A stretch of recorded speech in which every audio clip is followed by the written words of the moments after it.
उत्तराखंड में जमीन खरीदना अब महंगा हो गया है। प्रदेश भर में नए सर्किल रेट लागू कर दिए गए। सर्किल रेट में 2 साल बाद बढ़ोतरी की गई है, जिससे 9 से 22% तक की बढ़ोतरी की गई है। तेजी से हो रहे निर्माण और जमीनों की खरीद फरोख्त को देखते हुए सरकार ने ये फैसला लिया है। इससे अब जमीन खरीदने के साथ ही बहुमंजिला आवासीय भवन में घर और व्यावसायिक भवनों में दुकान खरीदना भी महंगा होगा।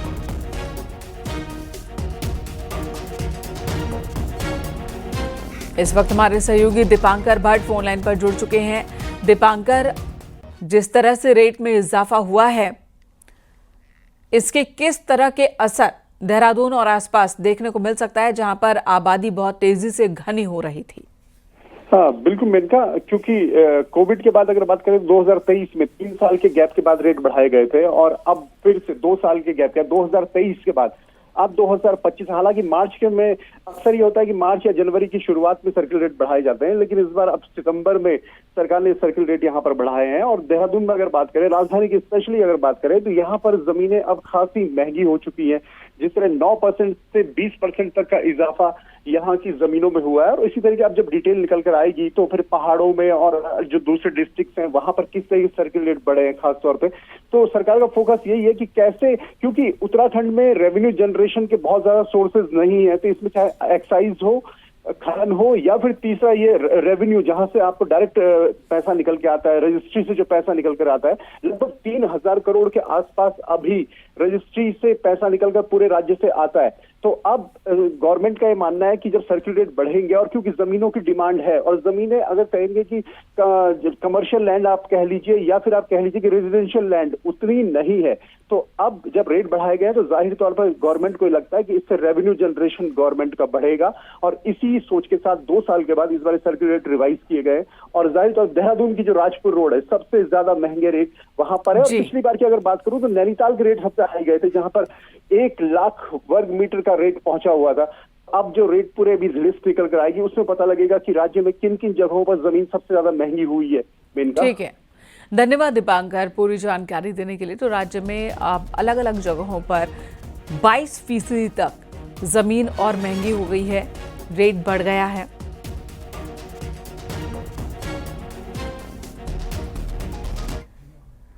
उत्तराखंड में आज तेज बारिश का ऑरेंज अलर्ट जारी किया गया। प्रदेश के ज्यादातर हिस्सों में तेज बारिश होने का पूर्वानुमान है। खासतौर पर देहरादून, हरिद्वार, उत्तरकाशी, रुद्रप्रयाग, चमोली, बागेश्वर, पिथौरागढ़, नैनीताल के लिए अलर्ट जारी किया गया।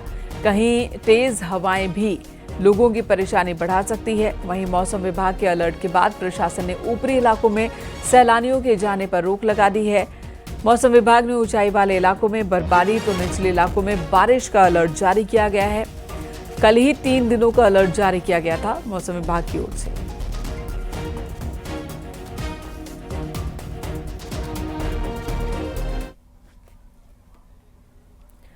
ऑपरेशन कालनेमी का पार्ट 2 शुरू किया जाएगा। मुख्यमंत्री पुष्कर सिंह धामी ने अधिकारियों को इस संबंध में निर्देश जारी किए हैं। ऑपरेशन कालनेमी के सेकेंड फेज में सत्यापन की सख्त कार्रवाई के साथ ही चारधाम यात्रा रूटों पर भी एक्शन देखने को मिल सकता है और फर्जी साधुओं के खिलाफ एक बार फिर से कार्रवाई होगी। दरअसल कालनेमी पार्ट 1 के तहत मुख्य तौर पर 3 जिलों देहरादून, हरिद्वार और यूएस नगर तक प्रभावी कार्रवाई देखी गई, लेकिन अब इसे चारधाम यात्रा रूट वाले जिलों में भी खास तौर पर चलाने के निर्देश जारी किए गए हैं।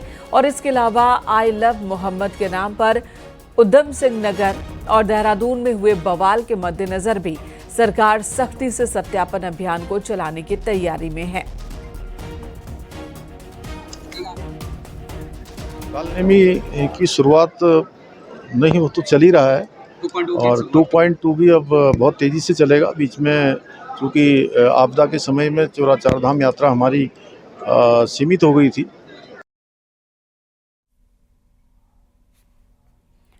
विकासनगर के सहसपुर में पुलिस ने वेरिफिकेशन ड्राइव चलाया। पुलिस घर घर जाकर लोगों का सत्यापन कर रही है। वहीं किराएदारों का सत्यापन न करवाने पर 15 मकान मालिकों के चालान काटे गए। इसी के साथ पुलिस ने 6 संदिग्ध लोगों को पूछताछ के लिए हिरासत में भी लिया है।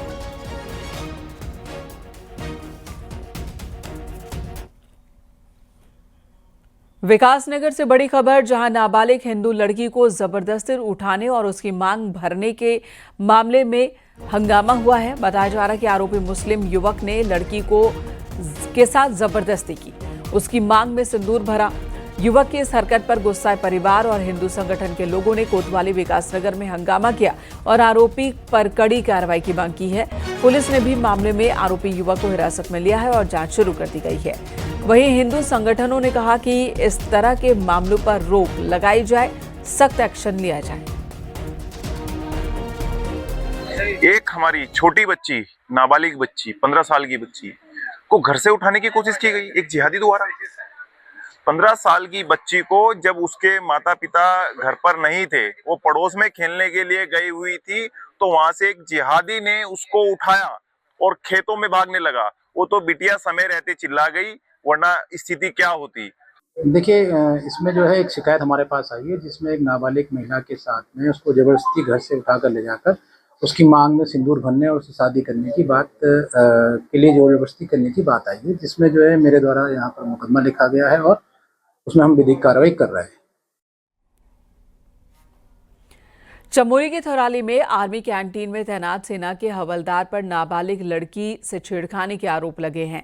मामले की गंभीरता को देखते हुए चमोली के एसपी ने तुरंत थाना प्रभारी को मौके पर भेजा, कार्रवाई के निर्देश दिए। एसपी पवार ने आश्वासन दिया है कि इस मामले में दोषी पाए जाने वाले के खिलाफ सख्त से सख्त कार्रवाई की जाएगी।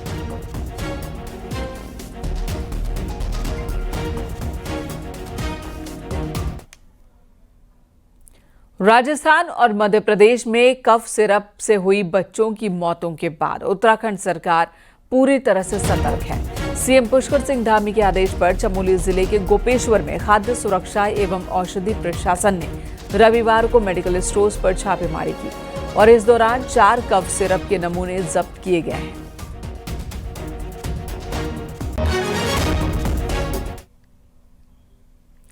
आपको दिखाते हैं कि उत्तराखंड में किस तरह से मेडिकल विभाग इस वक्त एक्शन ले रहा है। उत्तराखंड में नकली दवा पकड़े जाने के मामले आपने आए दिन सुने होंगे, लेकिन जब से मध्य प्रदेश और राजस्थान में कफ सिरप पीने से बच्चों की मौत के मामले सामने आए, उसके बाद फार्मा इंडस्ट्री के लोग भी परेशान हैं। दवाइयों के बेजा इस्तेमाल से लेकर बिना डॉक्टर प्रिस्क्रिप्शन के बेची जा रही दवा को घातक बताया जा रहा है। देखिए, दवा तो यदि बिना प्रिस्क्रिप्शन के और बिना डॉक्टरी सलाह के ली जाएगी तो वो तो हार्मफुल होगी ही होगी। जो दवा बनती है उसकी लेबोरेटरी जांच तो अवश्यंभावी होती है, अवश्य होती है, अनिवार्य रूप से करवाई जाती है। और जहाँ पर इन दवाओं की आपूर्ति की जाती है वहाँ पर भी इन दवाइयों की जांच करवाई जाती है। और सरकारी विभाग में होने के नाते मैं आपको ये बता सकती हूँ कि जब सरकारी में भी जब अस्पतालों में दवा आती है तो उसकी जांच भी अस्पतालों द्वारा करवाई जाती है। वहीं केमिस्ट एसोसिएशन का कहना है कि बिना डॉक्टर के पर्चे के दवाई या सिरप नहीं दिए जा रहे हैं, लेकिन कई बार दूर दराज के क्षेत्रों में डॉक्टर अपने पर्चे के बजाय किसी पर्ची पर दवा लिखकर दे देते हैं, जिस पर दवा देने को लेकर केमिस्ट भी असमंजस में पड़ जाते हैं। जो इंटीरियर के हमारे क्षेत्र पड़ते हैं, जैसे ये हरबटपुर, सहसपुर या इधर हो गए डोईवाला, यहाँ पे जो है डॉक्टरों के द्वारा पर्चे नहीं लिखे जाते जो सरकारी अस्पताल से हैं, वो पर्चियों पे लिख के दे देते हैं दवाई का नाम। तो उसमें बड़ी विकट स्थिति पैदा हो जाती है हमारे लिए। उसमें हम जो है दवाई देते हैं तो हमारे लिए दिक्कत है और नहीं देते हैं तो भी दिक्कत है। एक बात तो तय है कि बिना डॉक्टर की सलाह से दवा को बिल्कुल भी नहीं लेना चाहिए, लेकिन अक्सर ऐसा होता नहीं है, क्योंकि सर्दी जुकाम जैसी बीमारियों को लोग हल्के में लेते हैं और डॉक्टर के बजाय सीधा केमिस्ट से दवा खरीदना ज्यादा आसान समझते हैं, जो बाद में मरीजों को बड़ी मुश्किल में डाल सकती है। न्यूज़ 18 के लिए देहरादून से भारती सकलानी उनियाल की रिपोर्ट।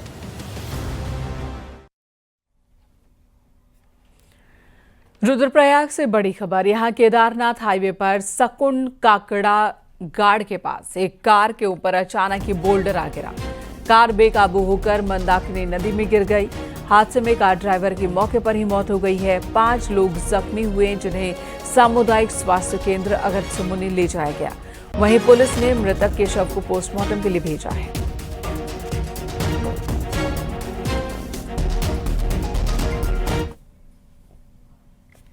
नैनीताल में चौटन लॉज से लेकर Tiffin Top, China Peak, Alma Cottage तक में पहाड़ी दरक रही है। लोग डरे हुए हैं, परेशान हैं और पर्यावरणविद भी इस पर चिंता जाहिर कर रहे हैं। इन पहाड़ियों से शहर के भी कई इलाकों में बोल्डर गिरने का खतरा बन गया। तो वहीं विभाग अब तक इसका सर्वे ही करा सका है। दरअसल नैनीताल में पहला भूस्खलन 1864 में हुआ था और प्रतिबंध के बाद भी इन इलाकों में खुला निर्माण होता रहा। चार्टन लॉज और आलमा हिल सबसे ज्यादा संवेदनशील रही हैं। स्थिति से यहाँ पर निर्माण हो रहे हैं और जिस स्थिति से यहाँ पर गाड़ियाँ आ रही हैं सीज़न के दौरान और आपके वीकेंड्स पर, तो उससे तो शहर का जो जीवन है वो 5 साल से ज़्यादा नहीं है। 5 साल भी अगर खिंच गया बहुत मुश्किल से, जिस तरह से धंसाव हो रहा है।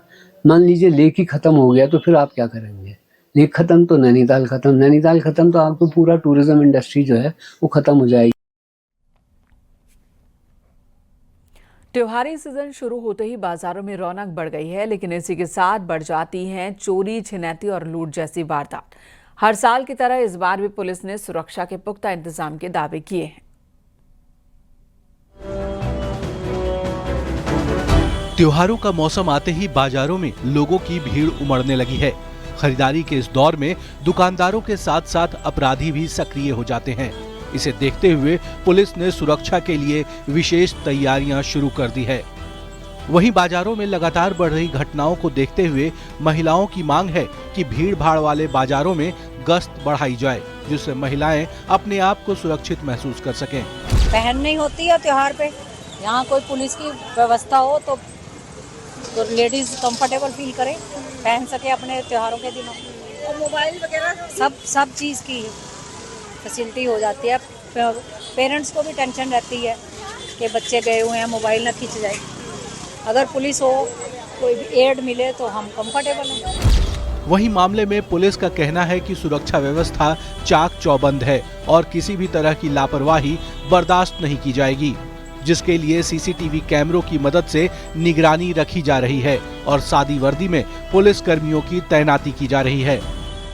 साथ ही साथ जो भीड़भाड़ वाले इलाके हैं जहाँ बाजार में हमारी खासकर महिलाएं ज़्यादा जाती है, उनको देखते हुए हमने इस बार प्राइवेट में भी कुछ महिला कर्मियों को नियुक्त किया। खासकर पलटन बाजार हो, जहाँ पर करवा चौथ से पहले मेहंदी के जहाँ पर बहुत सारे ऐसे लोग लगाते हैं, भीड़ होती है, वहाँ पर प्राइवेट महिला कर्मियों को लगाया गया, जिससे ऐसे लोग पर नज़र रखी जा सके, खासकर कोई छेड़खानी की वारदात ना हो।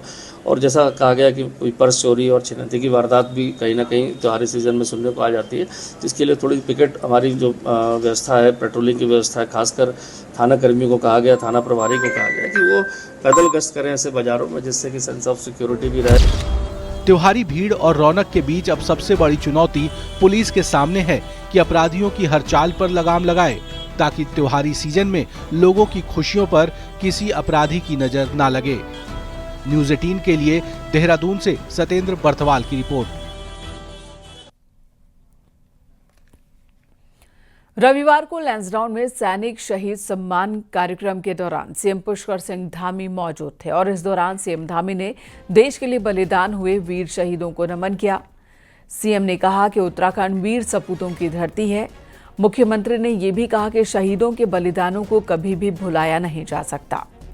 वीर शहीदों की याद में देहरादून में राज्य का 5वां धाम सैन्य धाम बनाया जा रहा है, जो बहुत जल्द तैयार हो जाएगा। कार्यक्रम के दौरान मुख्यमंत्री ने 71 शहीदों के परिजनों को सम्मानित किया। तो पहले चरण में हमने ये अभियान पूरा कर लिया था। दूसरे चरण का अभी 71 जो हमारे 2021 के बाद जो शहीद हुए हमारे वीर थे, उनके आंगन की मिट्टी आई और उनके सम्मान में एक कार्यक्रम आयोजित किया गया है। जल्दी ही हमारा सैन्य धाम बनकर तैयार हो जाएगा, उसका लोकार्पण होगा और वो हमेशा ये स्मरण दिलाता रहेगा कि देश की सीमाओं पर देश की रक्षा के लिए उत्तराखंड के इन वीरों ने अपनी शहादत दी है और उनसे प्रेरणा लेकर हमारे देश के लिए हमारे युवा, नौनिहाल, छात्र राष्ट्रभक्ति की ओर प्रेरित होंगे। रविवार को हल्द्वानी में आरएसएस के स्थापना के 100 साल पूरा होने और शताब्दी वर्ष के मौके पर कार्यक्रम का आयोजन किया गया। एमबी ग्राउंड में कार्यक्रम हुआ। हजारों स्वयंसेवकों ने हिस्सा लिया। साथ ही कार्यक्रम में मुख्य अतिथि के तौर पर संघ के सह सर कार्यवाह आलोक कुमार ने भी हिस्सा लिया। उन्होंने इस मौके पर स्वयंसेवकों को राष्ट्र निर्माण के लिए परिवार और उनके संस्कारों की मजबूती पर जोर दिया। साथ ही राष्ट्र निर्माण के लिए 5 बिंदुओं पर काम करने का लक्ष्य भी दिया। भाईचारे का, जाति धर्म वर्ग क्षेत्र से ऊपर उठने का, राष्ट्र प्रेम का, पहले राष्ट्र फिर सब कुछ, ये सबसे बड़ा संदेश आज है। एक होना, संगठित होना, एक साथ चलना, राष्ट्र की सेवा करना। सह सरकारवाह जी का मार्गदर्शन हम सबको प्राप्त हुआ है और उनने हम लोगों को समाज के अंदर जो पंच परिवर्तन, समाज परिवर्तन के लिए समाज को एक अच्छा समाज पूरा देश का बने, राष्ट्रभक्ति इस देश के नागरिक बने, इसके लिए हम लोगों को प्रेरणा दी है। उत्तराखंड में कुछ सरकारी टीचर्स पर आरोप है कि वो अपने स्कूल समय में बच्चों को पढ़ाने के बजाय दूसरे कामों में जुटे रहते हैं, जिसमें कुछ टीचर प्रॉपर्टी डीलिंग का काम कर रहे हैं तो कुछ पर यह आरोप है कि उन्होंने चिटफंड कंपनी खोल रखी है। कई लोगों के साथ ठगी भी की गई।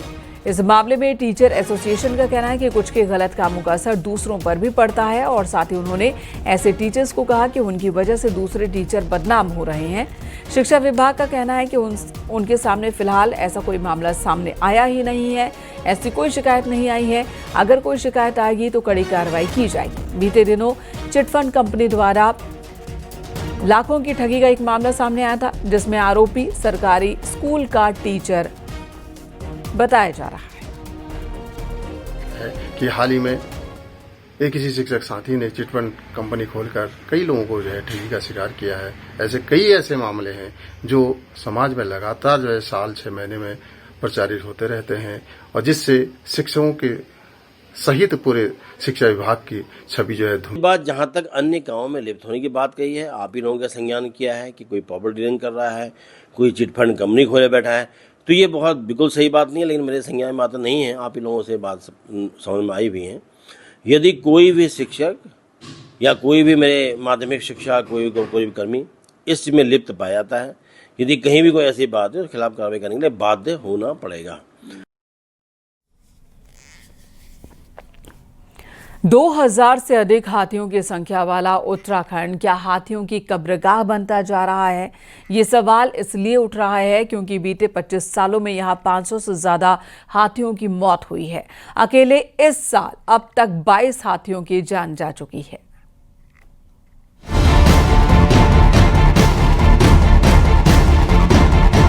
उत्तराखंड कभी वाइल्ड लाइफ कंजर्वेशन की मिसाल माना जाता था, लेकिन अब हाथियों के लिए मौत का मैदान बनता जा रहा है। बीते 25 सालों में कुल 573 हाथी मौत के मुंह में समा चुके हैं। साल 2025 अभी पूरा भी नहीं हुआ है, लेकिन इस साल अभी तक 22 हाथियों की जान जा चुकी है। इन मौतों में करंट, एक्सीडेंट, ट्रेन दुर्घटना जैसे कारण प्रमुख वजह हैं।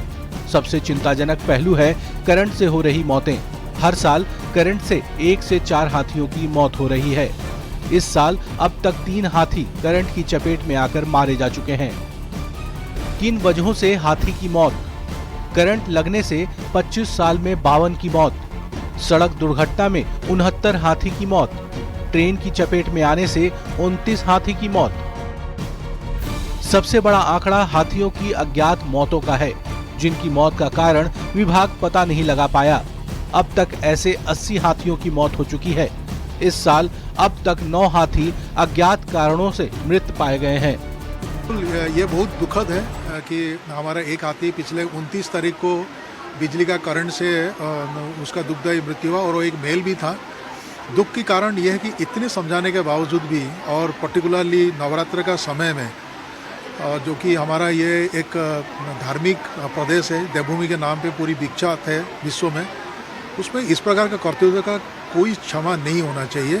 एक हाथी जैसे जानवर को अपना जमीन पे जानबूझ के इलेक्ट्रिक करंट, जो कि बहुत दर्दनाक होता है, ये मैं बता नहीं पा रहा हूँ, मुझे इतना दुख हो रहा है और हमने इसको छोड़ेंगे नहीं, अपने एंड तक इसमें जाएंगे। साल 2020 की हाथी गणना के अनुसार उत्तराखंड में 2000 से अधिक हाथी हैं। सबसे अधिक हाथी कॉर्बेट टाइगर रिजर्व और राजाजी पार्क एरिया में हैं। यही कारण है कि इनसे सटे आबादी क्षेत्रों में ही कॉन्फ्लिक्ट सबसे अधिक है। लोग हाथियों से खेतों की सुरक्षा के लिए तार बाड़ लगाकर करंट छोड़ देते हैं, जिससे बड़े पैमाने पर हाथियों की मौतें हो रही हैं। न्यूज़ 18 के लिए देहरादून से सुनील नौप्रभात की रिपोर्ट।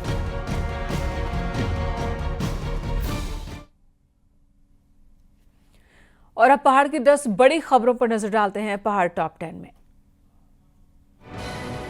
उत्तरकाशी में जखोल फिताड़ी सड़क पिछले 2 महीने से बंद है। गांव वालों को दिक्कत हो रही है, जान जोखिम में डालकर सफर करने को मजबूर हो रहे हैं। विकासनगर में बस की चपेट में आने से बाइक सवार एक शख्स की मौत हो गई, जबकि दूसरे को गंभीर स्थिति में अस्पताल ले जाया गया। हरिद्वार के ऋषिकुल फ्लाईओवर पर चलती बाइक में अचानक ही आग लग गई। सूचना पर फायर ब्रिगेड की टीम पहुंची। रामनगर के छोई गांव में एक मजदूर ने फांसी लगाकर आत्महत्या कर ली। मृतक मजदूर यूपी के बदायूं का रहने वाला था। उत्तरकाशी के नटीन गांव में पुलिस ने अवैध भांग की खेती को नष्ट किया है। 20 नाली जमीन पर उगाई गई अवैध भांग नष्ट की गई। हरिद्वार के कनकल थाने में कांग्रेस ने प्रदर्शन किया। पिछले कुछ दिनों से लगातार हो रही बड़ी आपराधिक घटनाओं पर कांग्रेस कार्यकर्ताओं ने हंगामा किया। विकासनगर के हरबटपुर इलाके से एक युवक की पिटाई का वीडियो सामने आया। लड़की से छेड़खानी के आरोप में लड़के की पिटाई की गई। अल्मोड़ा के सहकारिता मेले में कैबिनेट मंत्री रेखा आर्य ने कई किसानों को स्वरोजगार के चेक वितरित किए। पिथौरागढ़ में कृषि विज्ञान केंद्र में एक गोष्ठी का आयोजन किया गया। राज्य स्थापना रजत जयंती के मौके पर इस कार्यक्रम में पूर्व राज्यपाल भगत सिंह कोश्यारी शरीक हुए। हल्द्वानी मेडिकल कॉलेज में एमबीबीएस के नए स्टूडेंट्स की व्हाइट कोट सेरेमनी हुई है। इस दौरान नए स्टूडेंट्स को स्वास्थ्य सेवा संबंधी प्रतिज्ञा दिलाई गई।